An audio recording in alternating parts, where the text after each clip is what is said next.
We lost $150 billion as our economic loss. We are asked to borrow money, to pay borrowed money and loans. Is this the way? This vicious circle of debt trap, I call it death trap, will not help at all the developing societies. So we have to strike a fair deal.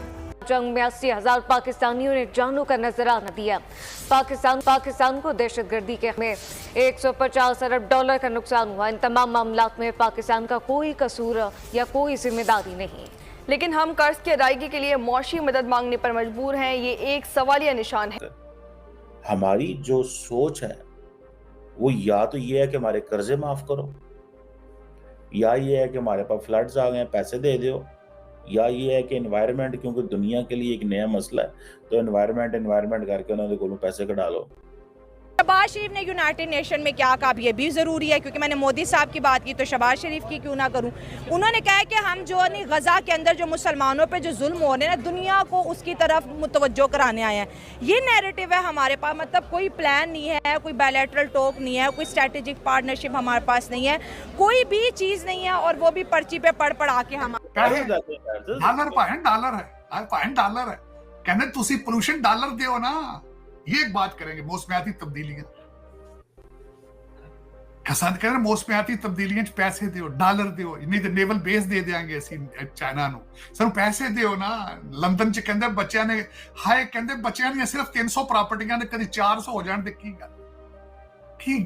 जाने पाकिस्तान के शहबाज शरीफ भी वहां पर मौजूद थे summit of future के अंदर, लेकिन शहबाज शरीफ को ना कोई लाइमलाइट मिली और ना ही रेड कारपेट पर अमेरिका में वेलकम किया गया।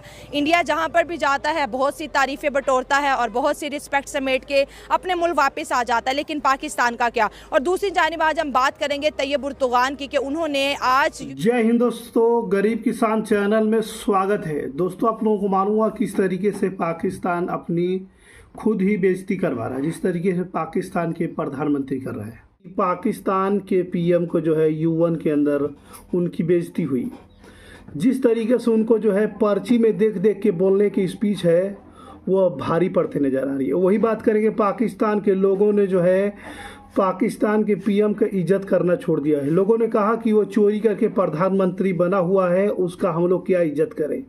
इस तरह का जो है बयान पाकिस्तानी मीडिया से सामने आ रही है कि वो पाकिस्तान का पीएम जो शहबाज शरीफ है वो चोरी करके जो है वोटों का चोरी करके पीएम बना हुआ है, और पूरे पाकिस्तान के लोग उसको प्रधानमंत्री नहीं मानते हैं। दोस्तों यूएन में भी कुछ ऐसे ही देखने को मिला। दोस्तों यूएन में भी पाकिस्तान पीएम का जो है बेइज्जती हुआ। साथ में आपको बता दें कि वहाँ पर उन्होंने जो रट्टा मार के गए थे, पर्ची को देख देख कर याद करके जो स्पीच बोली। प्राइम मिनिस्टर साहब को देख रहा था, जो कि मैं बड़ा जिसे कहते हैं ना, मैं ज़रा मुतासर नहीं हुआ उनसे। उसकी वजह ये है, जैसे मैंने आपको पहले बताया कि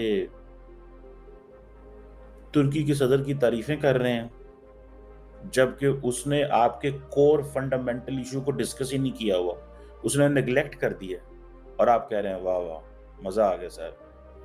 और लगता है हमारे वज़ीर आज़म जो है वो फ़ैन है टर्की के प्राइम मिनिस्टर के। एक ये भी हमारा प्रॉब्लम है कि हम मुतासर होते रहते हैं, कभी सऊदी अरब से, कभी चीन से, कभी टर्की से, कभी अमेरिका से, कभी रशिया से, पता नहीं लगता साडा। अब क्वेश्चन ये है कि जो टर्की की जो लीडरशिप तो जो है ही है, आप डॉक्टर जयशंकर को देखें वो किस तरह ग्लोबल साउथ का केस लड़ रहा है। अभी जो एक G20 की फॉरेन मिनिस्टर्स की मीटिंग हो रही थी यूएन में, उसमें उन्होंने कहा यार ये आप लोगों ने क्या बनाया हुआ है, ये जो यूएन का ब्रिटेन वुड इंस्टीट्यूशन सिस्टम है ये माजी का हिस्सा है। अब माजी की कैदी हैं आप लोग, तो आप तो आगे जा ही नहीं सकते कहीं भी। यानी कि who has the courage from the global south to ask the United Nations कि ये जो ब्रिटेन वुड सिस्टम है इसको ठीक करें। वो कह रहा है Asia, Africa and Latin America, ये तीनों के तीनों जो हैं, ठीक है जी, इनके मसले और हैं, आपके मसले और हैं। ये उन्होंने कहा है, ये उन्होंने कहा है कि हमारे मसले और हैं, आपके मसले और हैं। शहबाज शरीफ ने यूनाइटेड नेशन में क्या कहा ये भी ज़रूरी है, क्योंकि मैंने मोदी साहब की बात की तो शहबाज शरीफ की क्यों ना करूं। उन्होंने कहा कि हम जो है गज़ा के अंदर जो मुसलमानों पे जो जुल्म हो रहे हैं ना, दुनिया को उसकी तरफ मुतवज्जो कराने आए हैं। ये नैरेटिव है हमारे पास, मतलब कोई प्लान नहीं है, कोई बायलैटरल टॉक नहीं है, कोई स्ट्रेटेजिक पार्टनरशिप हमारे पास नहीं है, कोई भी चीज़ नहीं है, और वो भी पर्ची पे पढ़ पढ़ा के हम आ जाते हैं। देखिए कभी ना कभी पर्चियाँ अच्छी होती हैं। अच्छा। ठीक है, खान साहब जैसे बड़े फैन फॉलोइंग है, कुछ बोलूँगा तो कहीं ये ना हो कि लोग बुरा मना जाए। हाँ। पर्चियाँ बेहतर होती हैं, पर्चियों से देख के पढ़ना बेहतर होता है। जब पर्चियों में बगैर पढ़ा जाता है तो फिर वो आपको डाला जेल में डाल देते हैं। अच्छा। ठीक है। हाँ। तो सर अगर एक और बात करें, तैयब उर्दुगान की बात करते हैं। जी, जी। तैयब उर्दुगान जब भी यूनाइटेड नेशन की जनरल असम्बली में खड़े हुए हैं, आप उनके स्पीचेस उठा के देखें, हर दफ़ा उन्होंने कश्मीर का मुद्दा उठाया है। तैयब उर्दुगान ने, टर्की के प्रेसिडेंट, उन्होंने ये भी कहा कि साउथ एशिया में तब तक पीस कायम नहीं हो सकता जब तक कि मसला कश्मीर पे बात नहीं हो।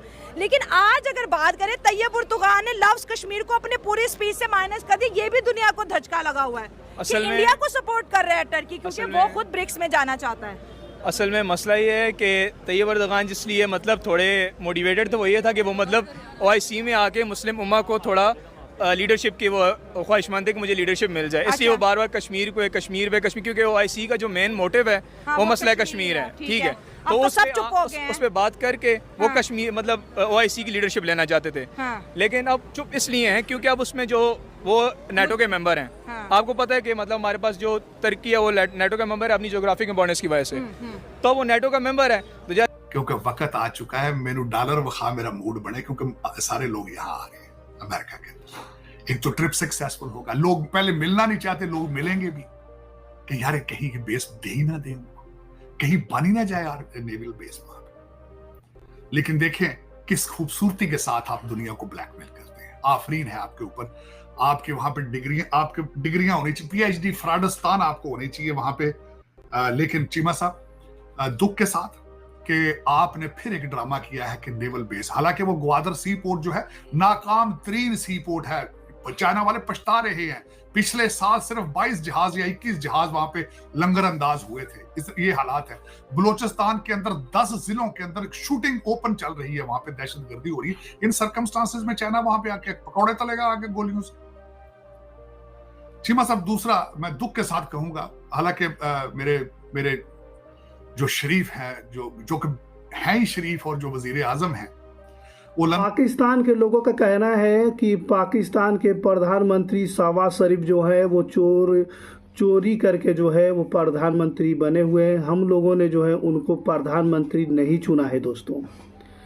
ठीक है, और वही बात करेंगे अब तुर्की के जो राष्ट्रपति हैं सैयद तुर्गेन जो है, उन्होंने जो है कश्मीर पर कुछ नहीं बोला। इसको लेकर के पाकिस्तान को झटका लगा है कि यार हर बार वो भारत का नहीं बल्कि पाकिस्तान का समर्थन दिखाते थे। इस बार क्या हुआ कि वो जो है कश्मीर को लेकर के चर्चा ही नहीं किए, और क्या वो भारत से डर गए?